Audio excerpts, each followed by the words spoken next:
Assalomu alaykum aziz asalarchi akalar, ukalar, ustozlar. Avvalambor barchalaringni bugungi ayyom bilan muborakbod etamiz.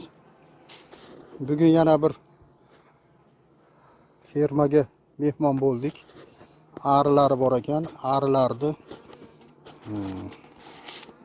taomlantirib, qiyomlar bilan to'ydirib, qishga tayyorgarlik, arilarni yopishga harakat qilinyapti ekan. Men hozir ko'taralamanmi yo'qmi bilmayman, harakat qilib ko'raman. Mana bitta romkani, qolganlari ham shunaqa yopishib qopti. Rosa og'ir, o'ta og'ir. Men bitta romkada ko'rsatib beraman. Mana quyoshga nima qilib, tepalarida asallar pechatlangan, rasplot pechatlangan, arilar ishlayapti. Qiyom, shakar mana yaltirab turibdi. Orqalari ham shunaqa og'irligidan men hozir orqa tomonini ko'rsata olmayman. Juda og'ir, bir qo'lda ko'taryapman. Sekin qo'yib qo'yib olay. Ancha arilar to'ygan, pechatlangan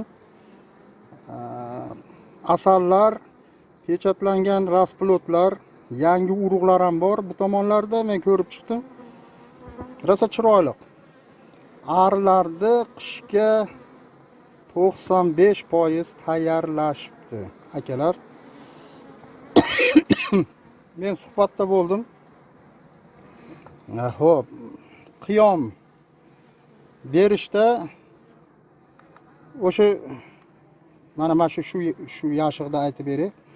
Shu yashiq bir kuniga 800 gram 1 litrdan qiyom iste'mol qildi.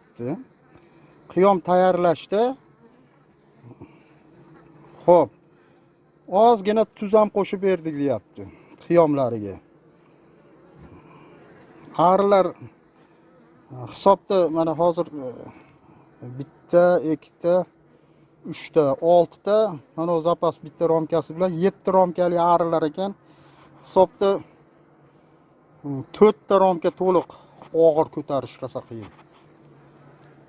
Asali ham bor, pechatlangan arisi ham bor, rasploti ham bor. Arilar rosa mustahkam harakatda. Akalar aytdi, biz qishga tayyormiz, xudo xolasa dedi. Endi sekin dedi, bugun erta bekitishni ham boshlaymiz dedi. Men arilarni qishga bekitishlikka hali vaqt erta emasmikin deb so'radim. Kunlar issiq, sovuq holati, endi oktyabr oyidamiz. Bilmadim. Sizlardan ham shu to'g'risida bir savollarga kommentariy kutib qolaman. Mana fermadamiz. E'tiborlaring uchun rahmat. Salomat bo'linglar. Yana yaxshi kunlarda ko'rishtirishni Alloh nasib qilsin. Assalomu alaykum.